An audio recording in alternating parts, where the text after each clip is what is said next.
forget to subscribe to my channel, and while you're at it, click the bell to be notified of future videos.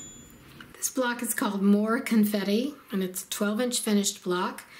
I saw this on a tutorial from Material Girl Quilts. In the description below the video, there's a link to her tutorial. Here's the diagram, and here are 4 blocks set block to block. Here is a large quilt with 35 blocks that finishes at 60 inches by 84 inches. Patch A is a 2-inch finished square. We cut 2.5-inch squares. We'll need 9 patches for the background and 9 assorted patches from the accent fabrics. Here are the AccuQuilt dies that will cut this shape. Patch B is a 2-inch by 4-inch finished rectangle. We cut 4.5-inch by 2.5-inch rectangles, and we'll need 9 patches for the background fabric. And here are the AccuQuilt dies that will cut this shape. This cutting is for cutting patches if you want to sew each individual block to block one at a time. I'm also going to show you how to use strip piecing if you're going to make the large quilt. This is a great way for you to use up 2.5-inch strips, cut them into 2.5-inch squares, and a lot of really scrappy ideas. For step 1, we're going to sew a background A patch to an accent A patch, just like this. Then press the seams open. Then we're going to sew the B patch to this unit. In the Material Girls tutorial, they did 9 units like this. So the block is basically a 9 patch. It's 3 across and 3 down. So it's 3 of these across and 3 of these down. If you want to make the larger quilt and you want to do strip piecing, here's how you can make this size. For the background, you'll need 1.5 yards. You'll cut 20 strips at 2.5 inches times the width of fabric.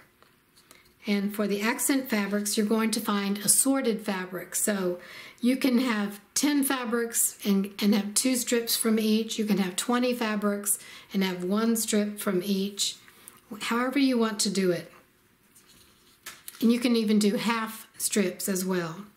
You'll need 1.5 yards of assorted for a total of 20 cut at 2.5 inches times width of fabric strips. So here's where if you choose 20 different full width strips, then this will work for you. Patch B, you'll need 2 3/4 yards. You'll cut 20 at 4.5 times the width of fabric. Then you're going to subcut 315 2.5-inch segments. That's for the strip piecing. Here are the fabrics that are just assorted scraps and then 1 fabric for the background. Here are 9 patches of the background. This is patch A, and 9 patches of the accent fabrics, and these are all assorted. And this is a 2-inch by 4-inch finished rectangle. For step 1, we'll take an accent A patch and a background A patch. We'll stitch them together like this and press the seams open. If you're using strip piecing, your A patches will be sewn together in the strips like this, so the background and one of your accent strips. Press the seams open. Then you will subcut 2.5-inch segments. The entire strip will give you 16 segments like this, and this is your A patch. Here's your unit from step 1. So however you do them, you'll need to have 9 of these. Now we take patch B and we sew it to all of the units just like this. Press the seams open. We have all 9 of our units done, and this is a 9-patch block, meaning there's 3 rows across and 3 rows down. At this point you can just keep making, if you're making a big quilt, you can just keep making these. Just keep one after another, make them and stack them, and make your block later. But this is how we put the block together. We'll just follow the diagram, and one way I remember it is to look at the position of the B patch. So here the B patch is down, here it's left and down. So the top row is down, left, down. And the second row is right, up, right. So that's how I remember it when I'm putting these things together. Okay, I have everything on my Prop-It board. So we'll just put the B patch down, left and down, and this one is right, up, and right. Oh, that's not right. Right, up, and right. And this one is down, left, and down. So we can check it. Down, left, down, right, up, right.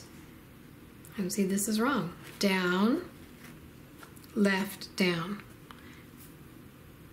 So these two are kind of put together at the corners, and these are off on their own. So that's how you can check that everything is right, in addition to the position of the bee patch.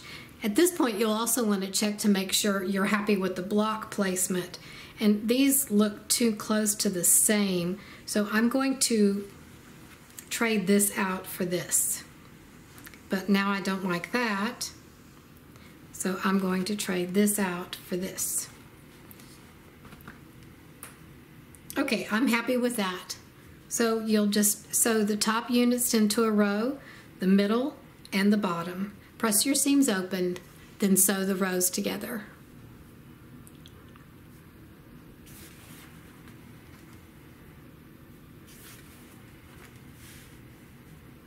Thank you for watching.